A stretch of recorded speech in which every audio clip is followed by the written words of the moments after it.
¿Qué tal? Buen día, tengan ustedes. Sean bienvenidos a la sesión del día de hoy, en donde vamos a ampliar un tanto lo que abordamos la semana anterior sobre algunas acepciones ya vistas sobre el derecho penal y sobre todo cómo hoy día causa impacto conocer más de la materia, cómo hoy día debe de causar más auge en cuanto a su estudio, no solo punitivo ni jurídico, sino también ese estudio social que hace al derecho penal único en su especie. Por tanto, entendimos la semana anterior que el derecho penal parte de unas generalidades y sobre todo, ¿qué generalidades abarcarán dividir su estudio en una parte general y en una parte particular? Y en esta parte general vamos a estar estableciendo si las diversas acepciones, denominaciones, las relaciones con las ramas jurídicas que tiene el derecho penal. Por otra parte, esas características que lo hacen, repito, único en su especie y sobre todo esas ciencias penales causales y sobre todo explicativas que forman parte de las ciencias auxiliares del derecho. Y en esta condición, más adelante vamos a ver ya lo que son las escuelas jurídico-penales, pero que en esta condición nosotros vamos a establecer que la palabra derecho penal abarcará mucho de cómo el concepto básico establece esa línea de no solo de la acepción en sí, sino de esa línea de investigación que hace hacia los delitos, ¿no? O sea, cómo se deben de investigar los delitos, cómo se deben de perseguir y sobre todo qué factores causales, explicativos, multifactoriales también, hacen al derecho penal la ciencia jurídica por la cual nosotros vamos a evolucionar más allá de estas condiciones, ¿no? Y sobre todo, cómo vamos a establecer esta parte de cómo vamos a direccionar en México un nuevo paradigma para la investigación criminal. Sean ustedes bienvenidos a esta sesión del día de hoy. Me voy a permitir compartir pantalla para que retomemos un poco de lo visto la semana pasada y sobre todo que ustedes comprendan este auge que hace al derecho penal, ¿no? Esta parte de cómo nosotros vamos a ir organizando, ya lo habíamos visto en este ejemplo piramidal, que la ciencia penal se va a apoyar para esclarecer los delitos de la criminalística y la criminología, y sobre todo que la criminalística, al atender a las cuestiones fácticas, lógico y jurídicas, va a utilizar los métodos de investigación, pero que por otra parte la criminología responda a la pregunta ¿quién ejecutó esa conducta? ¿Quién hizo ese delito? ¿Quién materializó esos elementos sustantivos, objetivos del delito? ¿Sí? Y para ello nosotros también conceptualizamos qué era el derecho, ¿no? ¿Qué es esta ciencia y esta rama jurídica por la cual nosotros vamos a establecer cómo esta condición del derecho sí nos va a conferir, por un lado, facultades, pero la imposición de deberes. Y sobre todo que nosotros, en una obediencia bilateral, entendemos que la parte objetiva del derecho y del derecho penal, desde luego, es esa norma jurídica, el conjunto de principios sobre los cuales su característica bilateral y abstracta va a estar destinado a nosotros los sujetos de derecho para que nosotros obedezcamos, pero también impongamos nuestra voluntad de que el legislador, la autoridad, el Estado debe privilegiar este estudio del derecho penal y que por tanto el derecho subjetivo será la facultad que nosotros tenemos para una pretensión y sobre todo esa autorización que le damos al ser sujetos de derecho para utilizar la norma jurídica. ¿De acuerdo? Entonces, relacionado con el Estado de Derecho, será esta condición sometida al Estado del cuyo poder y actividad vienen reguladas y controladas por la propia ley. Es decir, que a través de la voluntad general de nosotros los seres humanos vamos a imperar la ley del derecho y sobre todo que en el contexto jurídico entendamos que el Estado, al ser eje rector de nosotros los ciudadanos, tenga a bien proporcionarnos las condiciones objetivas. ¿De acuerdo? Ahora, habíamos visto también que dentro del derecho penal como concepto básico es ese conjunto de normatividades, ese conjunto que nos va a otorgar este orden social, este orden político y sobre todo que al imponer las penas y medidas preventivas va a permitir que los, que los delitos en sí pues no desaparezcan, pero que los actos repudiados por el propio derecho y el derecho penal tengan a bien mantener el bienestar social de la comunidad. Y sobre todo, como lo explica el maestro Rafael de Pina, será esa definitividad y esa definición. ¿Para qué? Para que los delitos se hagan en un catálogo y sobre todo que se fijen las penas y sanciones debidas y adecuadas. ¿Para qué? Para que nosotros establezcamos estas directrices del derecho penal. ¿De acuerdo? Ahora bien, ampliando un poquito la acepción, o ampliando un poco más, mejor dicho, la acepción del derecho penal, nosotros vamos a establecer que el derecho penal también surge como un elemento que vamos a llamar derecho criminal y que a través de los elementos punitivos se va a otorgar al Estado mismo ese derecho a castigar las conductas antijurídicas, pero también que ese conjunto debe versar sobre una categoría de delito, lo que se conoce o se conduzca como delito, ¿de acuerdo? Pero que por otra parte, las consecuencias que el delito acarrea debe establecer el Estado las sanciones adecuadas y correspondientes para establecer las penas y las medidas de seguridad, que consecuentemente también, al definirse como una ciencia, tendrá por objeto expresar la voluntad de las normas jurídicas, pero también la voluntad de los seres humanos como individuos sujetos de derecho para establecer esas condiciones del derecho penal objetivo. ¿De acuerdo? Ahora, dicho de otra manera, el derecho penal también partirá de bases constitucionales, consagradas desde el artículo 11 hasta el artículo 23 constitucional. Y sobre todo que nosotros debemos establecer que la materia penal a través del código va a diversificar y va a describir diversas especies de delitos. No nada más delitos violentos, también hay delitos a la afectación patrimonial, delitos de afectación al Estado, delitos que pueden afectar el libre desarrollo de la personalidad, delitos que pueden afectar el libre desarrollo psicosexual, delitos que pueden afectar lo que es el Estado mismo, de las personas que están más desprotegidas y más desvalidas. Entonces, en esta condición, las características del derecho penal es que toda infracción determinará la naturaleza de cómo el legislador y cómo el juzgador establecerán las penas y medidas de seguridad y el impacto a través de la magnitud de la duración de los delitos. Por otra parte, el derecho penal es una rama del derecho público interno. ¿Por qué? Porque es potestad punitiva, lo que nosotros llamamos el jus puniendi, y que compete exclusivamente al Estado el ejercicio de esa potestad, sobre todo cuando el delito ya lesiona de modo intolerable. Por otra parte, entre ellos, estos delitos pueden ser, repito, contra la vida misma, la integridad corporal, la libertad misma de las personas, el patrimonio, las cuestiones de incorrupción de la función pública, la función estatal, interna y externa, como el derecho penal también se debe de apoyar de la seguridad pública para brindar seguridad social y bienestar colectivo a los seres humanos.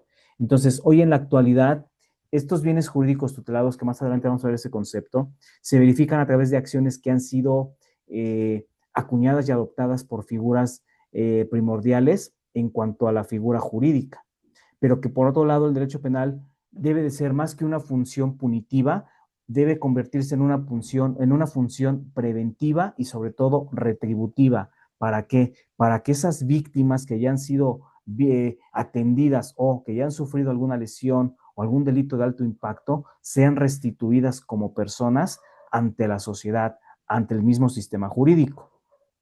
Por eso debemos atender siempre a las cuestiones de moral absoluta y sobre todo que la justicia interna tenga una idea de cómo posicionar a nuestro derecho sobre la comisión de nuevos delitos. Hoy día surgen conductas más violentas. Hoy día, como lo dije la semana anterior, estamos inmersos en un papel de una sociedad mucho más violenta, mucho más primitiva en cuanto al contexto conductual, en cuanto al contexto social. Por lo tanto, nosotros debemos categorizar que al ser súbditos del orden jurídico, tenemos esta parte del autor del hecho ilícito como un enemigo público Y esta parte, no me voy a adelantar un poco porque eso es tarea de su lectura, del derecho penal del enemigo. Este régimen punitivo ordinario hará referente de cómo se posiciona el delincuente ante otros delincuentes. Y sobre todo, que es preciso neutralizarlos para qué, para garantizar la seguridad pública de una nación. ¿De acuerdo? Ahora bien, en esta tesitura y en este tenor, nosotros vamos a establecer que el derecho penal va a apoyarse, sí, de dos elementos sumamente importantes, ¿sí? Por un lado, ¿cuáles serán sus fines? Bueno, los fines del derecho penal establecerán que va a proteger el bien jurídico tutelado de toda la sociedad y del Estado mismo, que a su vez es una rama del derecho público interno, como lo acabo de referir. Pero el derecho penal es normativo, pues a través de su conjunto de normatividades va a determinar que los delitos deben ser sancionados a través de penas y medidas de seguridad de acuerdo a que, al grado de punición que tenga el sujeto activo.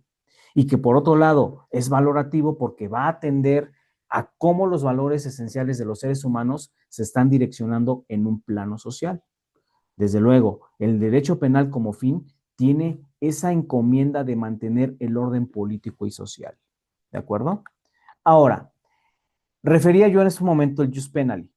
Uh-huh. Jus penali, también llamado derecho penal objetivo, está conformado por ambas ramas, tanto el derecho penal objetivo como el derecho penal subjetivo. Y que el derecho penal objetivo es ese mandato que ante el imperio de la ley se debe cumplir. Y el segundo, la parte subjetiva, será la facultad que surge de estos mandatos. ¿Para qué? Para que el imperio de la ley se haga valer. ¿Sí? Enrique de Bacigalupo nos dice que el derecho penal objetivo será esa manifestación concreta sobre el derecho penal subjetivo, es decir, la cuestión del Estado para sancionar las conductas antijurídicas que son contenidas en las leyes penales, pero que de acuerdo con el derecho penal objetivo se debe expresar una parte concreta del poder sancionador que el Estado tenga a través de la Constitución política, y en este caso nuestra Constitución política de los Estados Unidos mexicanos. ¿Por qué? Porque de ahí deben partir los principios legitimantes del derecho penal. En tanto que el jus puniendi, o sea, el derecho penal subjetivo, será esa facultad que posee el Estado para no solo imponer, sino ejecutar las sanciones y castigos, a fin de determinar y ejecutar medidas sancionadas por penas. Y sobre todo que están direccionadas a todos esos individuos o personas jurídico-colectivas que cometan o exterioricen conductas consideradas como delitos. ¿De acuerdo, muchachos? Entonces, en este sentido también, el derecho penal se va a apoyar de dos ramas importantes, lo que es la parte sustantiva y la parte adjetiva del derecho penal. La parte sustantiva será ese conglomerado de leyes sobre los cuales el derecho penal debe apoyarse. ¿Para qué? Para que el derecho sustantivo haga valer sus derechos, haga valer sus condiciones, ¿sí? Es decir, el derecho sustantivo establecerá cada una de las obligaciones que tenemos las personas. ¿Para qué? Para ejercer dentro de un plano social las obligaciones a las que yo me estoy sometiendo. ¿De acuerdo? En tanto que nosotros también estableceremos esa regulación de las conductas enfocadas al fondo del caso concreto. ¿Para qué? Para que nosotros entendamos que las leyes penales se van a definir a través del catálogo de delitos en materia federal o en materia del fuero común.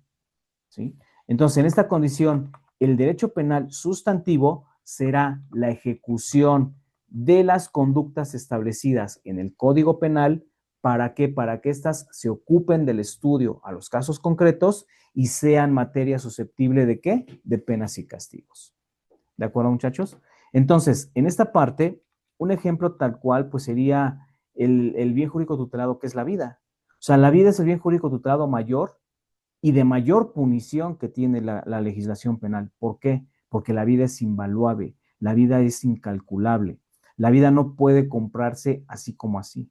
Y entonces, en este sentido, si tú privas de la vida a un sujeto, te harás acreedor a una punibilidad, incluso hasta de, puede ser hasta de máximo 50 años o bien prisión vitalicia. Por eso hay que entender que los contextos sociales del derecho penal deben enfocarse a los casos concretos y en particular al estudio, no solo social, sino también a esos elementos positivos y negativos del delito que más adelante vamos a estudiar. ¿De acuerdo? Ahora, el derecho penal sustantivo también es una directriz y un apoyo para aplicar el derecho penal adjetivo. El derecho penal adjetivo se trata de toda la materia procesal, que esa materia procesal viene inmersa ahora en un Código Nacional de Procedimientos Penales y que es la base del proceso penal acusatorio, jóvenes. ¿Sí? Que hoy día tenemos un proceso penal acusatorio oral, adversarial, con principios fundamentados en el artículo 16 constitucional. ¿Sí? Que ahora podemos establecer que la investigación de los delitos está consagrada en el artículo 20 y 21 constitucional, que hoy día operan ejes rectores para proteger a las víctimas de delito, pero también proteger los derechos de los imputados, porque los imputados pudieran estar acusados injustamente. ¿De acuerdo, muchachos? Ahora, recordemos que el derecho penal, en su parte adjetiva, será toda la categorización del Código Nacional de Procedimientos Civiles y nos va a servir para establecer esas directrices y esas líneas de cómo vamos a ejecutar, en este caso, la materia, perdón, en este sentido, procesal, ¿sí? Es decir, el derecho procesal determina cuáles son esas condiciones también de cómo establecer eh, las líneas y sobre todo de cómo establecemos estas partes del derecho en especial, ¿no? O sea, del derecho, cómo el jus puniendi al ejecutar e imponer sanciones se apoya del derecho adjetivo para que nosotros establezcamos esta parte de la vigencia del derecho, ¿no? Y que a través de la coercibilidad del derecho positivo las normas se hagan cumplir de una manera eficaz, de una manera que encontremos los conceptos de la potestad y la facultad, pero sobre todo que el derecho adjetivo se corresponda a la actividad que convoca el ciudadano que ha sido agredido por un individuo y sobre todo en materia de delitos, se solicite la intervención de la representación social a través del Ministerio Público, pero también la función jurisdiccional. Cuando el Ministerio Público se ha encargado de hacer una buena investigación criminal, puede encuadrar un tipo penal y puede canalizar la carpeta de investigación hacia el órgano jurisdiccional. ¿Para qué? Para que este derecho de acción se aplique a través de las normas jurídicas al caso concreto y sobre todo que tenga el propósito de esclarecer condiciones, materia de delitos, pero que no sean condiciones jurídicas de dudosa procedencia, sino declarar la existencia de la obligación y sobre todo para hacerla efectiva. ¿De acuerdo? Entonces, en esta condición, la materia procesal, muchachos, siempre va a atender esa etapa de cómo el juzgador necesita como una especie de tesis, antítesis y síntesis. Es decir, una etapa postulatoria, introductoria o polémica a través de la fijación de la carpeta de investigación y los delitos correspondientes. ¿Para qué? Para que posteriormente, a través de la fijación de la teoría del caso, se establezca la etapa probatoria. ¿Sí? Con el desahogo de esa teoría del caso, el Ministerio Público tendrá que dar probanza y fidelidad, sobre todo, de que su teoría del caso está muy bien estructurada. Y en este sentido, la etapa conclusiva o de alegatos puede llevar, ahora sí, a través de las sentencias, establecer el grado de responsabilidad penal de una persona que ha cometido una conducta susceptible de delito. ¿De acuerdo? Entonces, es aquí cuando también en esta etapa adjetiva, el juzgador tiene que acreditar el ofrecimiento y desahogo de las pruebas que aporten cada una de las partes correspondientes en el evento violento o en el evento delito. ¿Sí? Es decir, esas pretensiones que tenga el Ministerio Público para formular acusación y acreditar que la acusación es válida o tiene una legal detención, y desde luego las pretensiones que tenga la defensa para qué, de contrarrestar esta situación del Ministerio Público, contrarrestar la teoría del caso. Es aquí donde se van a oponer esas excepciones y defensas también, pero también esta materia ya del sistema adversarial. Que hoy día establecemos esas partes de cómo el derecho penal va direccionado a concernir y sobre todo a discernir la materia de delitos. ¿De acuerdo, joven?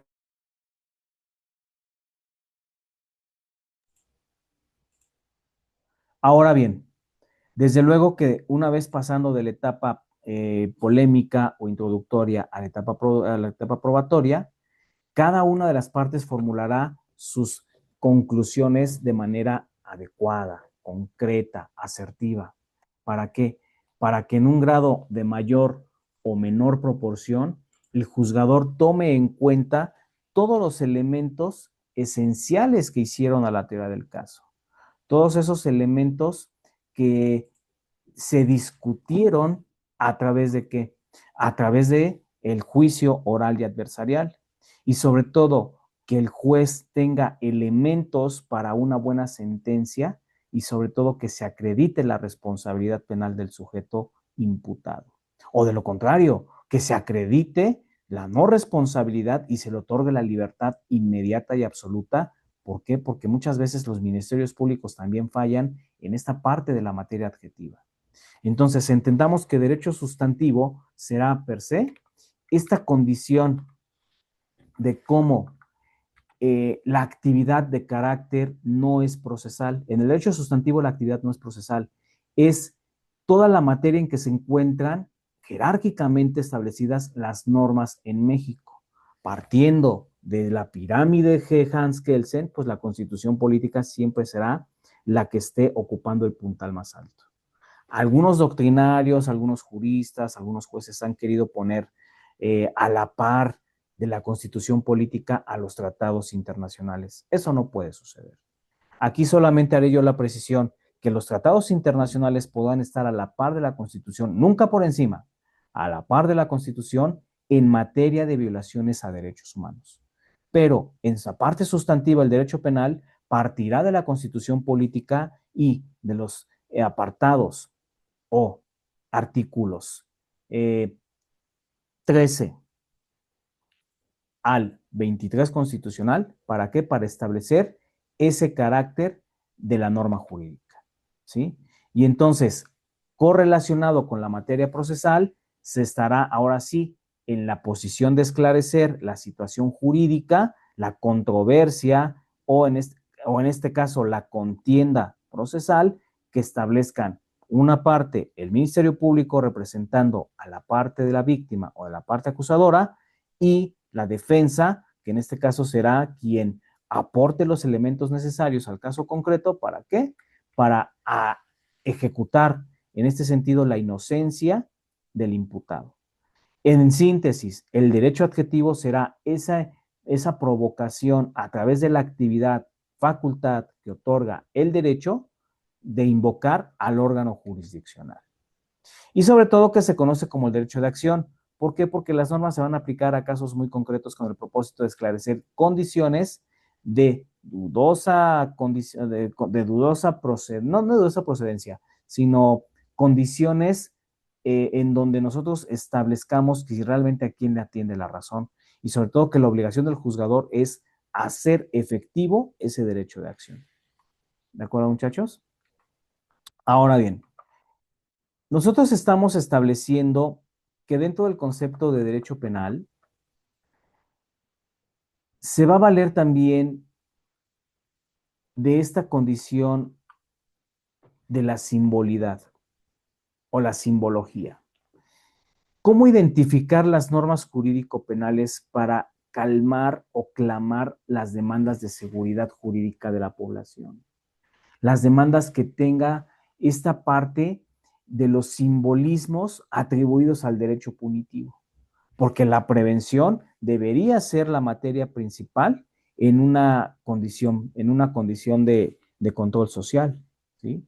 En una condición de cómo nos atribuye esta parte del conjunto de símbolos que compongan a una representación sobre posibles consecuencias de no atender a los mandatos que se han establecido como prohibiciones en la materia penal. Estos simbolismos deberán corresponder a las normas creadas con miras a una producción sobre imágenes o falsas imágenes de actuación del Estado en materia de seguridad.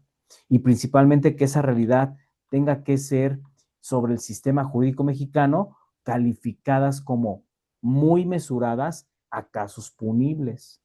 Por eso, esta parte del derecho penal también tiene que apoyarse sobre la materia penitenciaria, es decir, el derecho penitenciario, que atenderá a las normas jurídicas para ejercer las penas privativas de la libertad. Uh-huh. ¿Cómo establecer dentro del artículo 18 constitucional 5 ejes rectores que nos ayuden a que los PPLs, las personas privadas de su libertad, no reincidan en delitos? ¿Sí? Entonces, atendiendo a estas condiciones, nosotros vamos a encontrar que dentro de estas características del derecho penal, el derecho penal tiene que ser más social, más preventivo y sobre todo que esas características deben entenderse como que el derecho penal es normativo. ¿Por qué? Porque va a versar sobre el conjunto de normas que definen las conductas. Ya lo vimos desde la semana anterior. Es sancionador porque su facultad va a través de la imposición de penas, sanciones y medidas de seguridad de aquellas personas que cometen delitos tipificados en los catálogos.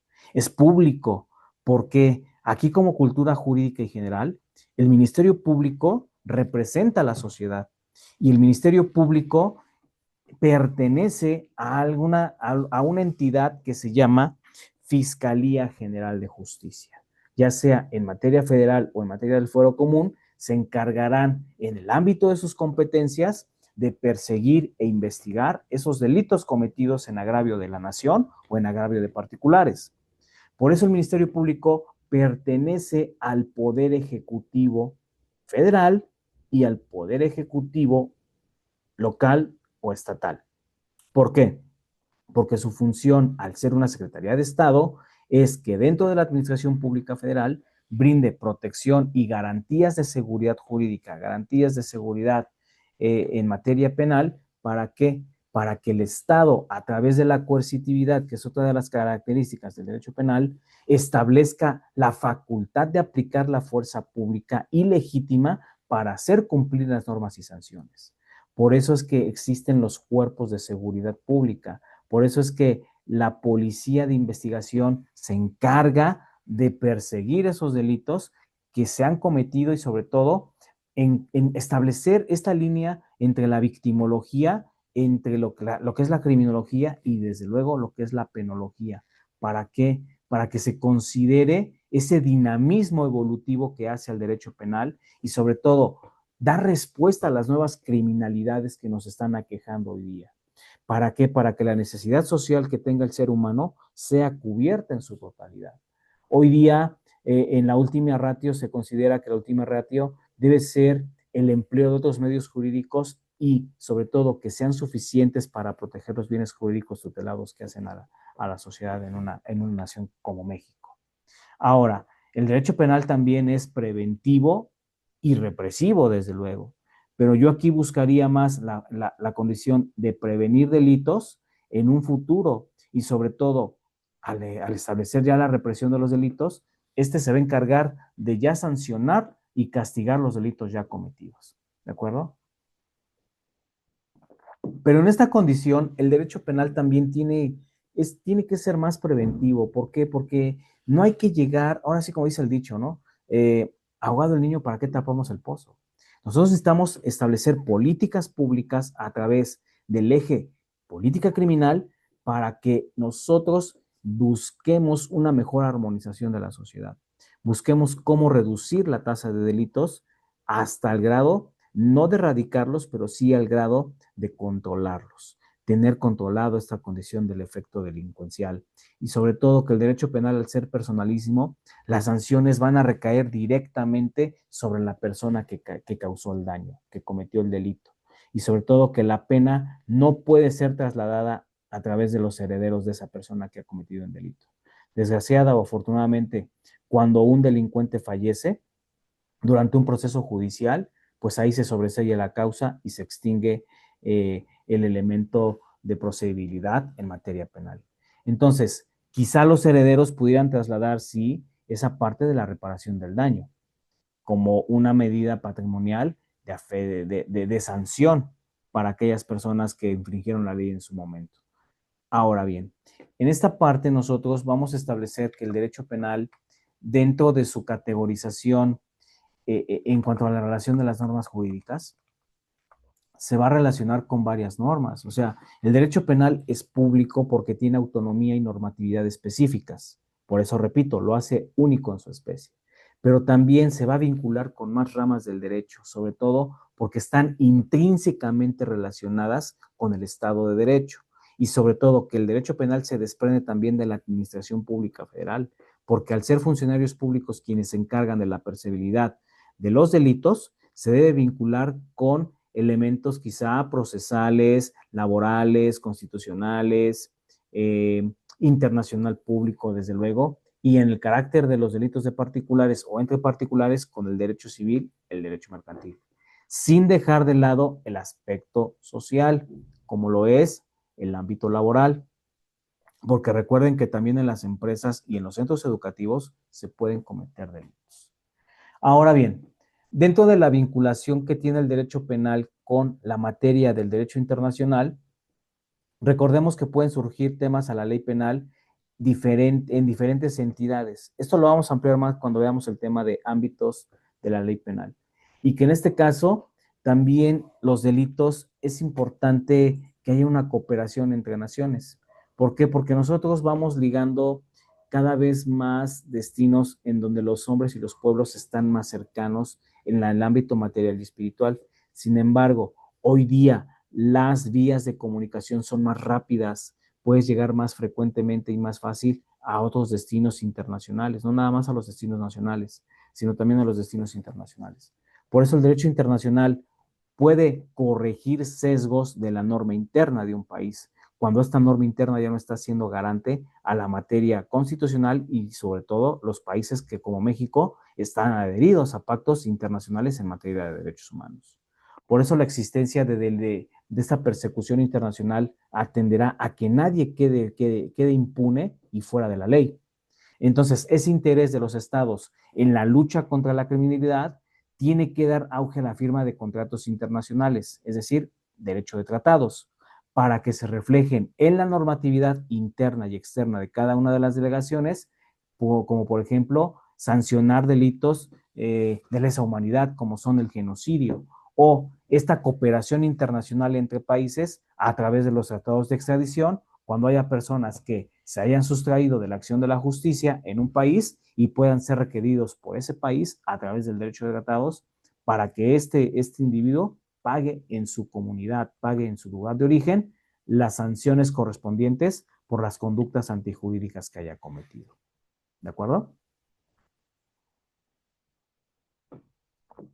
Ahora bien, el derecho penal se va a vincular con el derecho político porque el Estado, como ya lo referí, tiene esa facultad de sancionar las conductas que se hayan considerado como antijurídicas o conductas consideradas como delitos. Y que en este caso se va a relacionar en una trilogía o en una teoría tripartita el infractor o el delincuente, la víctima, los ofendidos y desde luego el Estado como representación social. Por eso es que las ramas político, jurídico y penal tienen esta condicionalidad y relatividad, pero sobre todo relación en cada uno de los momentos históricos de la convivencia humana. ¿Por qué? Porque sin el derecho político o ese poder facultativo del Estado para poder imponer penas y sanciones, los delitos no podrían ser castigados. ¿Sí? Desde luego, como lo acabamos de referir, en la materia procesal o en la parte del derecho penal sustantivo, perdón, adjetivo, en atención al jus puniendi, en los artículos 13, 14, 16, 17, 18, 19, 20, 21, 22 y 23 de la Constitución Política, tiene el contenido procesal que hace a la materia penal. ¿Sí? Desde luego, su relatividad con el artículo 73 constitucional en materia de delitos fiscales. Pero el derecho procesal siempre va a servir para qué? Para interponer el conjunto de disposiciones que permitan la aplicación de las normas concretas a la materia del derecho penal. y sobre todo que se describa que determinadas acciones humanas al infringir la norma tienen que ser sancionadas y castigadas. Pero para ello necesitamos la intervención del órgano jurisdiccional. Nosotros no podemos hacer la justicia por propia mano, ya lo dice el 17 constitucional. Para eso existe una representación social llamada Ministerio Público y que a través de su intervención se pueda clasificar un delito, se pueda punibilizar, se pueda encuadrar para que el juez determine la responsabilidad penal y así imponer las medidas y sanciones correspondientes. Ahora, el derecho penal junto con el derecho administrativo se tiene que tener en esa existencia de cómo las policías van a atender al factor criminal, ¿sí? Hoy día tenemos policías mal capacitadas, tenemos policías mal preparadas, policías poco conocedoras de la materia de derechos humanos. Entonces, en esta condición, los integrantes de la administración pública, al establecer ese conjunto de preceptos que la administración tenga, debe fomentar el bien público, debe fomentar que la administración pública cuente con un sistema poderoso y sobre todo coercitivo para hacer valer las leyes penales. Sin embargo, no se pueden caer en actitudes despóticas o en actitudes violentadoras, como hoy día tenemos este problema que nos aqueja sobre la materia de delitos, ¿no? Sobre la materia de la creación, invención y sobre todo que aleatoriamente están las policías deteniendo gente sin deberla ni temerla. Entonces, aquí el derecho administrativo tiene que entender que el factor delito necesita la atención necesaria de la administración pública para subsanar y resarcir los agravios cometidos en contra de víctimas, pero también vigilar la actuación de sus servidores públicos en cuanto a actos de corrupción, en cuanto a actos de cohecho, en cuanto a la fabricación de delitos, en cuanto a esas acciones tendientes a afectar la libertad personal de un individuo en este país. ¿De acuerdo? Ahora, el derecho penal también puede relacionarse con el derecho civil. ¿Por qué? Porque hay algunas condiciones en el derecho civil que son del orden público, como por ejemplo los derechos de guarda custodia, los derechos de tutela y principalmente los derechos por alimentos. Si ustedes no lo saben, mis queridos abogados, los alimentos son del orden público y aquel progenitor que no los provea se verá en esa obligación primero atendida por el juez de lo familiar, pero si cae en condiciones de desacato o desobediencia, se le puede dar vista al Ministerio Público porque hay conductas consideradas como omisión de cuidado, omisión de auxilio o abandono de personas. Y son delitos de carácter patrimonial, sí, pero también son delitos de naturaleza que pudieran derivarse por cuestiones civiles.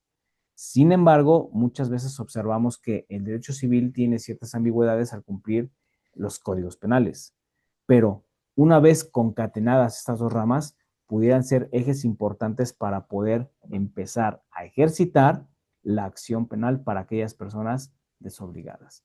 Desde luego también con los derechos de tutela, de sustracción ilegal de menores, sustracción ilegal de personas adultas mayores cuando se presuma que ya están a punto de dejar o transmitir derechos de herencia. ¿De acuerdo? Con el derecho mercantil. Desde luego que es importante la relación que tiene el derecho penal con la mercantilidad, con los actos mercantiles. ¿Por qué? Porque aquí se van a evitar prácticas ilegales. Yo pudiera establecer un caso hipotético, ¿no? Alguna persona que tiene su puesto de productos clonados, que clona marcas, que clona películas, que clona fonogramas, pues finalmente está fomentando la economía del país y a lo mejor está generando empleos. Sin embargo, la piratería no es una actividad comercial, es un delito que atenta contra derechos de propiedad industrial, propiedad intelectual y posiblemente derechos de autor. Entonces, esas conductas también son perseguidas por el ámbito penal para resarcir esos derechos de creación intelectual de cada uno de los individuos y establecer que se haga cumplir la reparación del daño adecuada y correspondiente. Desde luego, la materia penal está intrínsecamente relacionada con la materia constitucional porque tiene esa función de hacer valer la parte dogmática de la Constitución política en los primeros 29 artículos y sobre todo que el Estado debe fijar una postura de poder público frente a los particulares sin ser, repito, arbitrario. Por eso el derecho constitucional va a regular cómo se reconoce cada persona en esa función del Estado.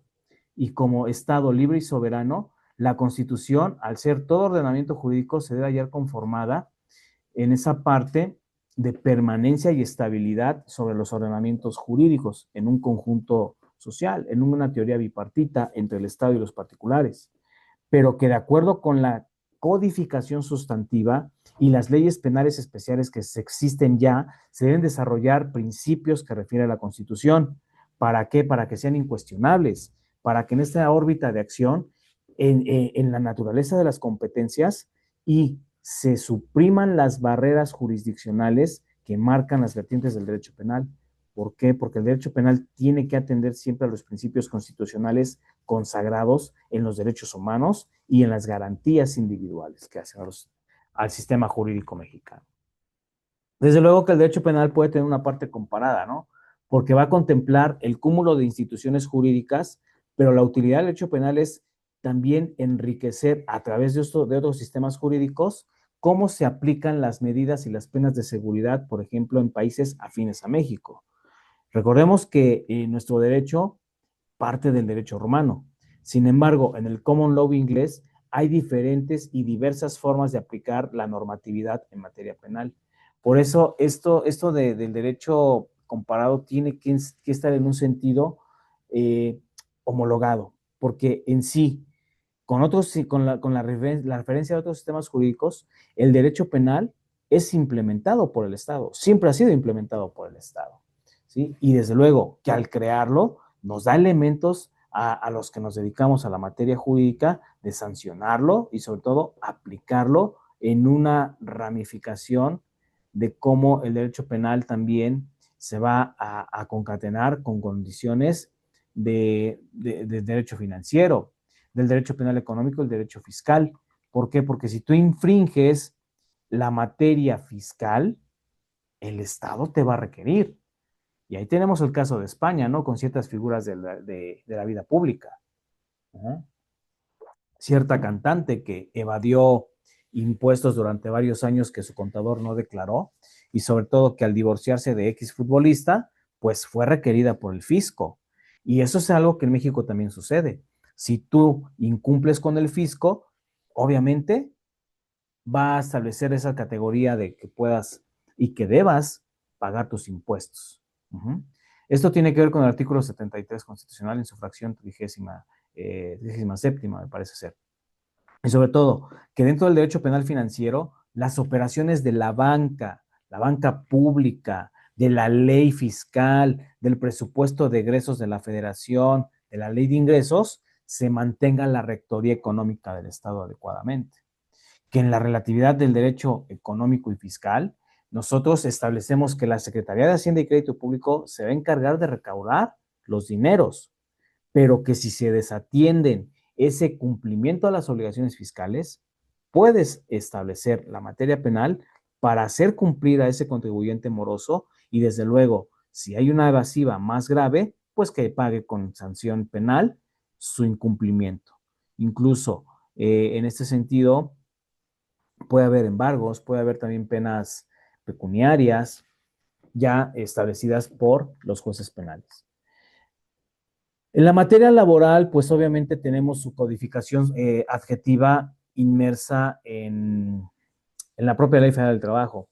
Sin embargo, la materia penal también puede ser susceptible de delitos y sobre todo delitos patrimoniales. Cuando hay hurtos, cuando hay robos, cuando hay fraudes que afectan directamente al patrimonio de la empresa, pues también la materia penal puede intervenir o debe intervenir. Cuando hay conductas lesivas como el acoso sexual, el abuso sexual, el hostigamiento sexual, también de una materia laboral, pues se pueden ir a la materia penal. ¿De acuerdo?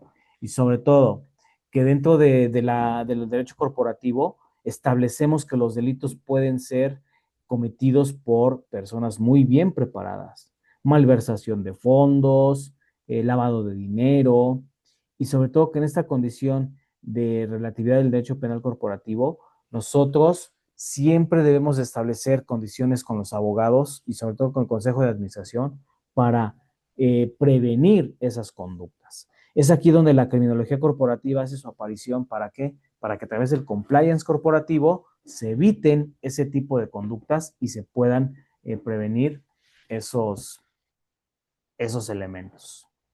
¿De acuerdo, jóvenes? Ok. Desde luego que el derecho penal tiene esta realización con respecto de una interpretación, ¿sí? Nosotros estábamos hablando la semana anterior de los contractualistas, como fue Juan Jacobo Rousseau, Maquiavelo, y aquí es necesario establecer que el derecho penal puede ser interpretativo. ¿Por qué? Porque con exactitud los legisladores no buscan prohibir las conductas a interpretación. Por eso hablo de interpretación. Sin embargo, el legislador busca imponer sanciones a esos infractores de la ley penal. Y cada uno de los comportamientos delictivos puede tener una multiplicidad de variantes, pero será este resultado extenso y analítico de cómo las conductas van afectando el bien jurídico tutelado, en donde la interpretación de la ley penal debe estar contenida para los alcances y sobre todo esos alcances en materia de aplicabilidad con la justicia en México. Por ejemplo, hay veces que cómo establecer ciertas categorías de los delitos y sobre todo qué modificaciones pudiera tener. Porque no es lo mismo un aborto espontáneo que un aborto provocado o un aborto mal practicado en una clínica clandestina cuando tenemos este beneficio de que el aborto puede ser ejecutado antes de las 12 semanas en clínicas de salud pública o cuando se presuma que ese producto de la concepción venga con malformaciones congénitas o que ese producto de la concepción fue provocado por una agresión sexual. Es aquí donde la interpretación de la ley va a atender esas condicionantes de cómo considerar los elementos objetivos y subjetivos del delito para condicionar las modificaciones, las causas modificadoras y sobre todo cómo la ley pudiera atender a diferentes recurrencias sobre las condiciones literales o semánticas de aplicabilidad, ¿sí?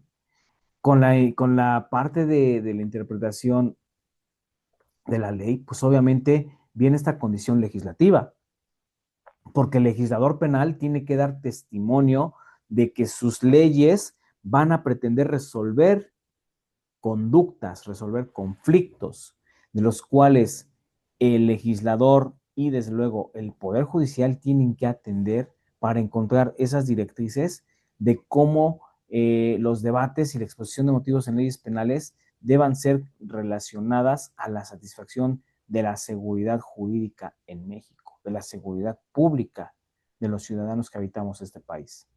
Por eso, nosotros dejaremos constancia que a través de la labor del legislador se mejoren las leyes. ¿Para qué? Para que un poder judicial realice interpretación en cuanto al sentido y alcance de la ley y sobre todo que sus sentencias sean más razonadas, sean mejor proyectadas y sobre todo tengan esta tesitura de cómo se ha aplicado los criterios adecuados para poder sancionar a una persona encontrada penalmente responsable o en su defecto darle la libertad a una persona que no puede ser considerado penalmente responsable.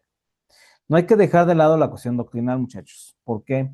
Porque la doctrina también, al establecer el estudio de delitos, viene esta parte de la dogmática, viene esta parte de la ciencia penal, viene esta parte de la escuela jurídico penal a través de los dogmas, y en los cuales van a sistematizar metodológicamente los alcances del desarrollo para determinar cómo las conductas pueden ser consideradas o no como delitos.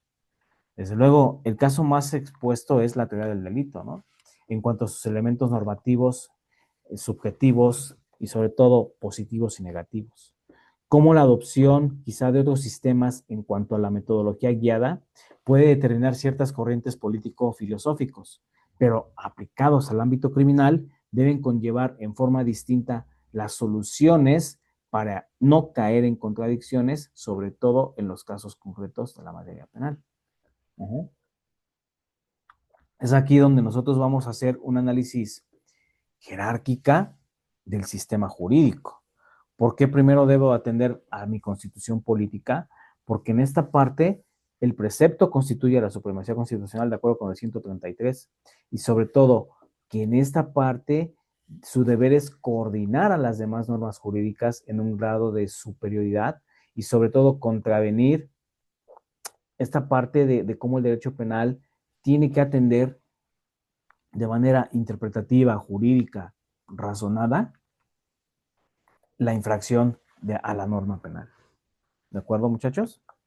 Ahora, vamos estableciendo ya parte de esta unidad 1, que el derecho penal se debe de apoyar por dos condiciones importantes. ¿Sí? Que el derecho penal tiene principios, desde luego, que deben atenderse oportunamente. Y estos principios van a la necesidad interpretativa y de intervención del Estado. ¿Por qué? Porque a medida que el ser humano va evolucionando, la violencia se ha intensificado y la violencia va menos justificada cada día. Por eso el Estado tiene que intervenir. ¿Para qué? Para establecer los límites a través de la ratio penal, de los caracteres fragmentarios y los principios de proporcionalidad de la pena. Por eso este carácter de extrema ratio necesita recurrir sí a estas condiciones de derecho penal cuando se han fallado en los controles de carácter social y sobre todo que la gravedad de cada uno de los delitos atenderá a esos factores del control social. ¿Sí? Dependerá de cada una de las condiciones de cómo nosotros estamos estableciendo este principio de cómo el 14 constitucional dice que no hay ninguna pena, o más bien, no habrá delito ni pena que no se castigue o que esté señalado en la ley.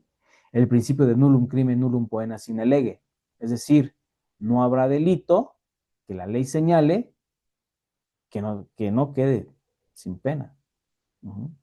Ahora, este principio de proporcionalidad se debe referir a que la dureza empleada por el Estado deberá ser proporcional con el grado de participación del delincuente en el hecho delictivo. ¿Estamos claros? Ahora, el principio de protección del bien jurídico tutelado, recordemos que el bien jurídico tutelado consiste en esa afectación directa sobre la conducta ejecutada por un sujeto activo. Y sobre todo que aquí se va a titular la nula poema sin injuria, es decir, esa conducta que no debe existir, más bien que no va a existir un delito o una pena sin que se esté castigando o afectando el bien jurídico tutelado. Cuando hablamos de bien jurídico tutelado, es esa tutela de derechos que tiene la ley objetiva, sustantiva y positiva del derecho. ¿Para qué? Para proteger la integridad física y corporal, la vida, el patrimonio, entre otras figuras. Desde luego, el principio de dignidad de la persona establecido en el artículo 22 de nuestra Constitución nos señala que quedan prohibidas y sobre todo suprimidas las penas corporales, como es la mutilación, los azotes, los actos de tortura. Y desde luego que también el tormento no se haga presente.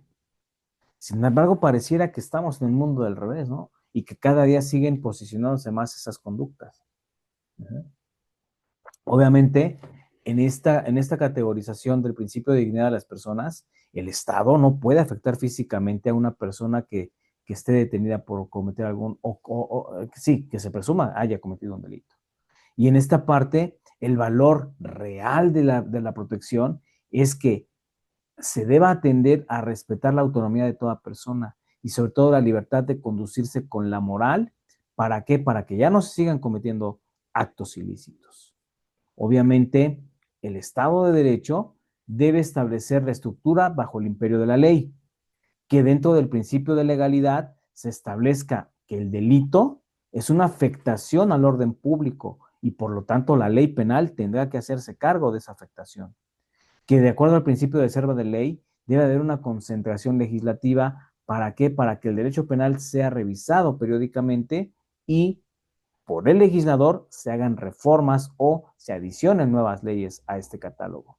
El principio de intervención mínima que hace justo que el derecho penal solamente debe ser para la defensa y protección de los bienes jurídicos que se han agraviado, ¿sí?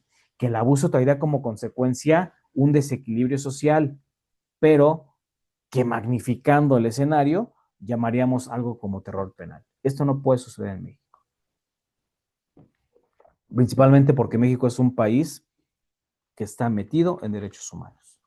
Ahora, el principio de determinación sobre el tipo y las penas de seguridad, pues establece que cada sanción debe ser ejecutada en los centros adecuados y a casos precisos y certeros, casos que ya han sido estudiados de fondo tanto por los agentes del Ministerio Público como los juzgadores y que han recibido esa parte de grado de responsabilidad. El principio de retroactividad consagrado en el 14 constitucional, que ninguna ley retroactiva puede estar en perjuicio de alguna persona. Aquí atenderíamos más a las condiciones de ultraactividad de la ley, ¿no? El principio de interpretación analógica, ¿por qué? Porque el derecho penal dentro del propio 14 constitucional establece que en los juicios del orden criminal está prohibido imponer por simple analogía o por mayoría de razón las penas decretadas. No, significa que la ley penal necesita del caso concreto y estudiar ese caso concreto. ¿Para qué? Para que no se apoyen en falsas hipótesis y haya sentenciados injustamente. Ahora, el principio de hecho establece que el Estado debe de intervenir solamente cuando se ha cometido hechos materia de delitos y quedan excluidos dentro del ámbito penal esta parte de los pensamientos ambiguos, ¿no? O sea, este principio del hecho o el derecho penal del hecho, mejor dicho, establece que la conducta, que más adelante vamos a analizarlo con la teoría del delito, que la conducta debe ser materializada, exteriorizada. Es decir, que solamente por los movimientos corporales que tú puedas ejecutar en agravio de otra persona, deba ser sancionado y castigado. Que no por las condiciones de ideación, de liberación, puedas ser punible. ¿Por qué? Porque de eso se encarga la criminología. Y mientras tú no exteriorices o materialices una conducta, la ley penal no tiene por qué sancionarte. El principio de culpabilidad, que no puede haber esta pena, el nulo poema sin esta pena no puede quedar impune. O sea, la pena no puede estar sin culpabilidad y sobre todo que por conducción o vida del agente infractor necesitamos encontrar responsablemente sus elementos. ¿Para qué? Para que la pena sea acorde al grado de culpabilidad o de responsabilidad de ese agente y reciba el castigo adecuado. El principio de retribución, que el estricto respeto a la dignidad de la persona humana, es decir, que la pena solo se aplique a los casos que se acrediten como culpables, como penalmente responsables. Y sobre todo, que los grados de proporcionalidad y culpabilidad deben atender al principio de humanidad, porque el Estado debe de apoyar a sus ciudadanos a que la realización de la readaptación, o en este caso, más bien, la reinserción social, debe estar en recuperar la dignidad, sí, de los sentenciados. Y sobre todo, que dentro de esa dignidad, conforme a los ejes rectores del artículo 18 constitucional, esta persona que ya infringió la ley, ya no reincida, ya no siga reincidiendo. ¿Me explico? Ahora, en esta parte, como parte del derecho penal, establecemos que la ciencia penal es un conjunto de principios que se van a referir al estudio del delito, al delincuente, a las medidas de seguridad, pero yo agregaría también al control social, ¿sí? Entonces, partiendo del concepto de derecho penal, nosotros vamos a relacionar que el derecho penal, al ser ciencia jurídica, necesitamos agotar métodos de investigación para poder llegar a qué? a medios debidamente ordenados, probados, sistematizados. Por eso la ciencia del derecho penal es inventiva, es ordenada y sobre todo constructiva para que nos permita adecuadamente eh, explicar las causas y efectos de un evento violento. ¿Sí, jóvenes? Ahora bien, permítanme un segundito, déjenme buscar aquí. Aquí.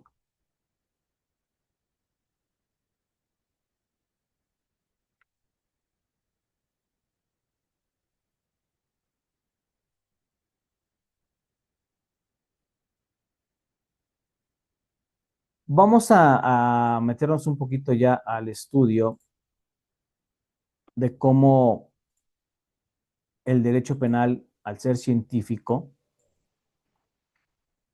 establece, como lo dice nuestro autor español Miguel Polaino Navarrete, que en una condición stricto sensu tiene el objeto de dar un conocimiento sobre el conjunto de normas jurídicas.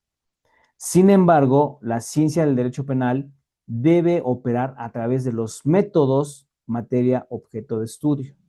¿Sí? Es decir, que la ciencia del derecho, por un lado, tiene un objeto y por otro lado, tiene un método y una metodología, pero que estas condiciones nos deben servir para descubrir la verdad científica de los hechos, materia de delito, y enfocar los conocimientos adecuados. Por eso, el personal a cargo de la fiscalía debe tener observancias sobre estas categorizaciones, método científico. Ahora, la palabra método proviene del latín, etimológicamente metodos, que significa la persecución de un fin. ¿Cuál es la persecución del fin del derecho penal? Esclarecer los delitos, encontrar a los probables responsables o, en su defecto, eliminar a los sospechosos. Entonces, aquí se va a tratar de proceder sobre un plan a seguir con determinadas reglas, con determinado orden para llegar a una meta específica, respetando desde luego los pasos del método científico. Por eso la ciencia del derecho penal, al establecer metodología jurídica, va a tratar de solucionar de manera inventiva, ordenada, constructiva y explicativa esa condición etiológica del delito. Desde luego, el derecho penal es inventivo porque se va a aplicar a una investigación jurídica en donde nos dé el conocimiento de nuevos hechos, sin dejar de lado su descubrimiento. Debe de ser ordenado o bien constructivo porque estos hechos descubiertos deben operar bajo una perspectiva ordenada y sistematizada científicamente. Es explicativo porque va a examinar a través de la ciencia cómo se ejecutó el delito. Y desde luego aquí yo podría agregar que es causal y explicativo porque nos va a establecer las causas por las cuales el sujeto cometió la conducta y a su vez nos las va a explicar. ¿Sí? Ahora bien, ¿qué relación tiene el derecho penal con otras ciencias? Pues obviamente todas las ciencias van a contribuir hoy día a los auxiliares de la impartición de justicia, a los encargados de la misma, a las agencias del Ministerio Público a resolver conflictos a casos concretos y principalmente que estos conflictos sean de ayuda para el juez.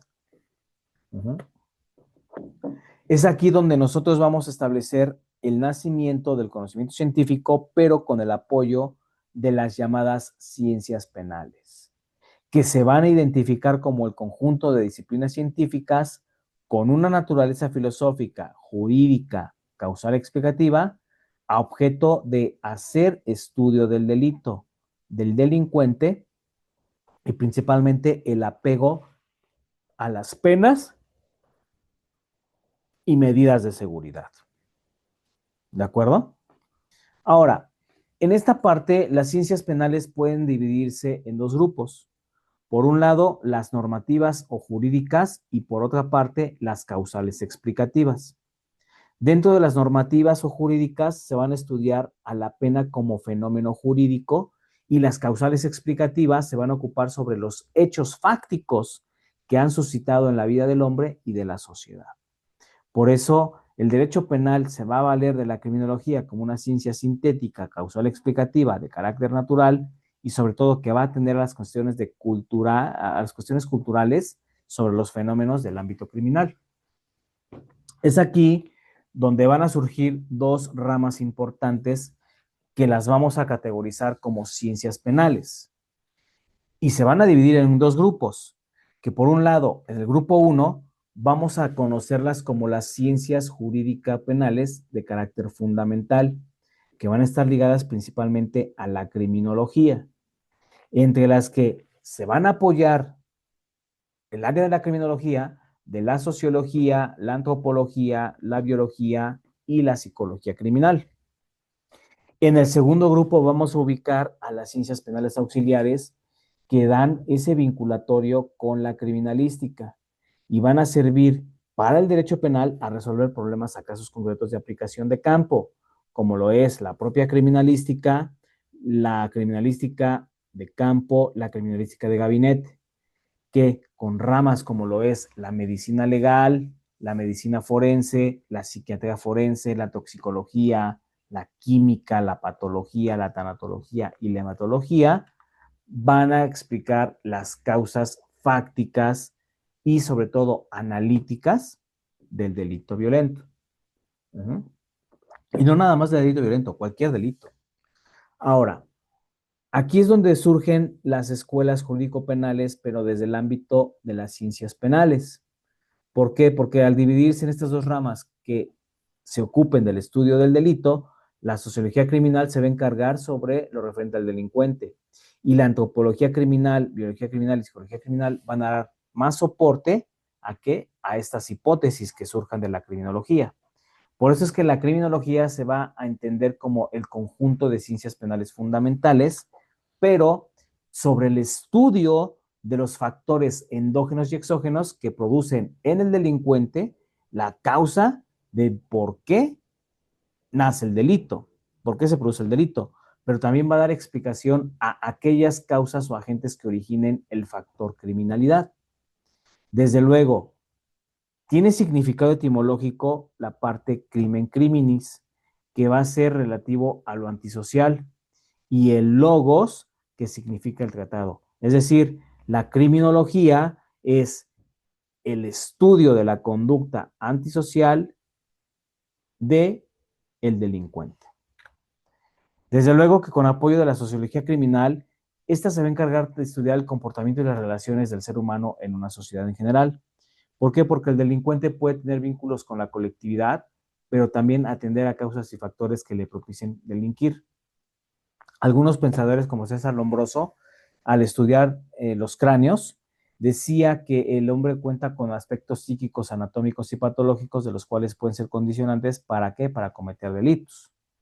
Pero se necesita apoyarse de la biología y la endocrinología criminal para entender los factores biológicos que pueden dar origen a un criminal desde la parte química, orgánica, y desde luego la endocrinología criminal que va a estudiar los efectos delictuosos a través del funcionamiento defectuoso de las glándulas que nosotros secretamos, ya sean las suprarrenales, las tiroidales, la hipófisis cerebral, la paratiroides, las condiciones genitales, las pineales, entre otras anormalidades fisiológicas que pudieran condicionar ese efecto del delincuente.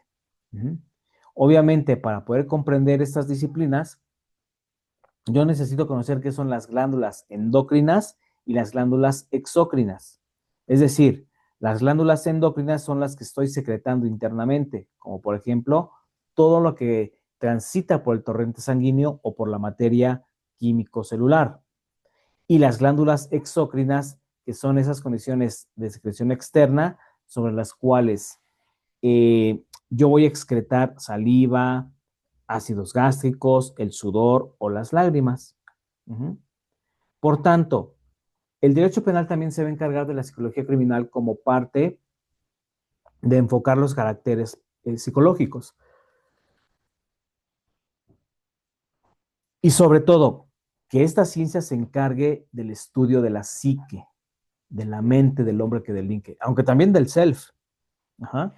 Esta parte de la psique necesita siempre establecer cómo nosotros vamos a averiguar el grado consciente o inconsciente, ¿sí?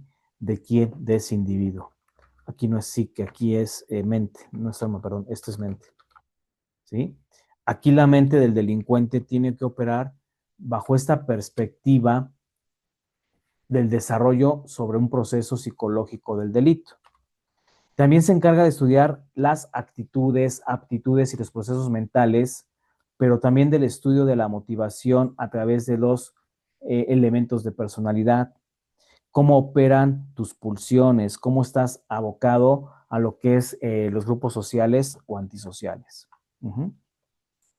Entonces, de tal modo que Sigmund Freud decía que de acuerdo a sus condiciones del yo, el super yo, establecemos que el yo es la parte instintiva y que puede triunfar sobre el super yo, es decir, la conciencia moral, pero que esto torna a veces que los delincuentes puedan tener problemas morales y no tanto éticos, ¿ok? Para Enrico Ferri se reconocen que las ramas psicológicas y científicas para establecer rasgos de personalidad de una persona, valga la redundancia, se va a apoyar de la psicología criminal, que va a ser el estudio del delincuente como autor del delito, de la psicología judicial, porque el comportamiento también influye en cuanto a la forma de imputar ese delito, de la psicología carcelaria o psicología penitenciaria, que se va a encargar del estudio del delincuente mientras esté en prisión. ¿Sí, jóvenes? Y desde luego la psicología legal, que va a coordinar ciertas nociones psicológicas y psicopatológicas de los delincuentes. Hilda Marchiori nos explica que muchas veces la psicología criminal va a averiguar el por qué el sujeto ha delinquido y qué significado tiene para él delinquir. Y sobre todo que a veces los castigos no le atemorizan. Los castigos pueden ser incluso hasta ambiguos, ¿no? Por eso, para el ámbito de la psicología criminal, hay que entender que debemos relacionarnos con la psiquiatría y la psicología para que el estudio sea más concreto. Es aquí donde también la teoría de la personalidad se convierte en una parte elemental para entender los factores sociales de un delincuente, los factores mentales de un delincuente. Y que el crimen, al ser un proceso psicológico, puede atravesar por emociones y pasiones criminógenas a través de las pulsiones o los temperamentos. Lo que nosotros hacemos esas categorizaciones. Por eso las motivaciones psicológicas del crimen atienden al libre desarrollo de la personalidad de cada una de las personas, pero también a conductas antisociales o parasociales, como por ejemplo el robo, el fraude, la violación o el homicidio. En algunas condiciones, la prostitución o el suicidio. Desde luego, las ciencias penales auxiliares van a contribuir a la ciencia penal para resolver los casos de un delito, los casos concretos de aplicación del delito. Y es aquí donde nosotros vamos a establecer con algunos expertos científicos cómo constituir indicios, evidencias, para que estos se conviertan en elementos de prueba, en datos de prueba. Por eso, esta condición del conjunto de conocimientos para hallar a delincuentes o, en su defecto, eliminar sospechosos, nos va a dar a conocer el modus operandi con que se ha ejecutado el delito y sobre todo que necesitamos de pruebas y procedimientos para que se utilicen.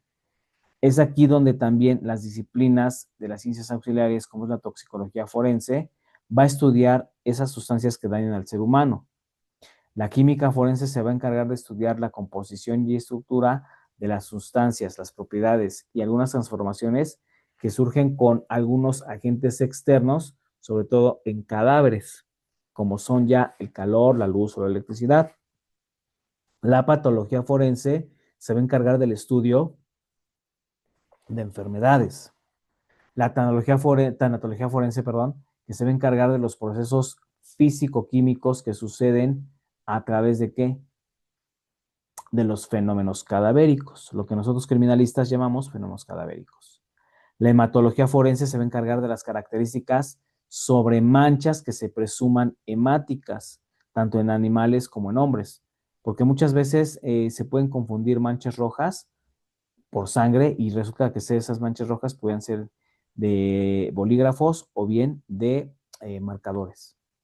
Es aquí donde, con todo este cúmulo de disciplinas, surge la criminalística como una ciencia auxiliar que se va a ocupar desde estudio fáctico, lógico, jurídico, probatorio, a través de los métodos y técnicas de investigación. ¿Para qué? Para identificar primero las causas del delito y subsecuentemente la identificación del delincuente. La criminalística como concepto básico tiene ese cúmulo de conocimientos que se va a apoyar y va a aportar desde las ciencias naturales para describir el cómo, cuándo, con qué, por qué y para qué de un crimen. Y desde luego identificar, pero sobre todo descubrir a los presuntos criminales a través de la construcción y verificación de hechos. Es una disciplina que se va a apoyar de métodos y técnicas de investigación, pero también de ciencias naturales y ciencias sociales. ¿Para qué? Para relacionar un presunto hecho delictuoso con la existencia de elementos que indiquen cómo se cometió ese delito.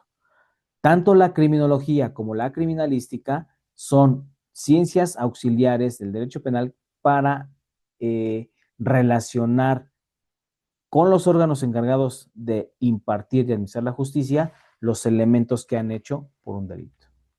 Por eso la criminalística se va a establecer como un instrumento de investigación que está establecido en la ley penal y sobre todo que se va a encargar del estudio del delito y el delincuente. A diferencia de la criminología se va a encargar del estudio social del delincuente, pero también del delito y sobre todo del control social. Obviamente la criminalística tiene que ser un instrumento eficaz para la resolución de delitos y sobre todo que los expertos en criminalística, al establecer ese conjunto de procedimientos que se van a aplicar a la búsqueda, descubrimiento y verificación científica de un hecho con apariencia de delito, debe establecerse enfoques tecnológicos, científicos. El criminalista debe ser empático y con amplia vocación en el servicio. Debe emplear condiciones de liderazgo. Debe estar sometido al trabajo en equipo multidisciplinario y sobre todo que su observancia debe ser objetiva, analítica, detalle, debe ser con pensamiento crítico, ¿sí? Entonces, la criminalística también se considera un arte. ¿Por qué? Porque a través del concreto uso de actividades van estableciendo directrices, como por ejemplo, establecer en un delito por arma de fuego, pues de dónde salió la ojiva, qué calibre era, qué distancia hubo, si impactó en el cuerpo de entrada y salida. Entonces, aquí la criminalística, al ser una disciplina que es multifactorial, multiexplicativa y multicausal, va a dar explicación a los problemas del orden criminal y sobre todo les va a ampliar el espectro a los administradores, procuradores e impartidores de la justicia penal. ¿Sí? Obviamente, ¿qué elementos se integran a la criminalística? Pues los métodos de trabajo. ¿Para qué? Para que en primera se proteja, se conserve, se asegure y se fije el lugar de los hechos. Que a través de las técnicas del levantamiento de embalajes de material sensible se haga el moldeo de huellas, se haga una investigación dactiloscópica en el lugar de los hechos, se haga una identificación judicial y puede relacionarse con huellas, pisadas, manchas hemáticas, algunas condiciones ya de fibras, cabellos, vellos, pelos, semen, hechos de tránsito, investigaciones documentales, dactilotecnia, incendios, explosiones, el estudio de balística. Obviamente a la criminalística le interesa cómo está operando el delito, ¿sí? Cómo va a instruir esa condición del estudio social y sobre todo el estudio lógico, fáctico, jurídico de la teoría del caso para apoyar mejores hipótesis y que los jueces impartan mejores sentencias. Es decir, jóvenes, nosotros tenemos que entender que el derecho penal no nada más son dogmas, no nada más son doctrinas. También debe ser explicativo, debe ser causal. Debemos entender cómo, a través de la norma jurídica, esclarecer las condiciones por las cuales se ha ejecutado un hecho delictivo, ¿sí? Y para ello, la criminología y la criminalística se desprenden del derecho penal para darnos un amplio panorama de estudio para establecer esas condiciones concretas a la resolución de los casos y sobre todo que los jueces encuentren mejores sentencias apoyados en estos métodos científicos. ¿De acuerdo? Hasta aquí llega mi participación el día de hoy. Les agradezco infinitamente su atención y quedamos pendientes en la clase Zoom porque ahí les voy a hacer un comunicado especial. Pasen excelente día. Muchas gracias.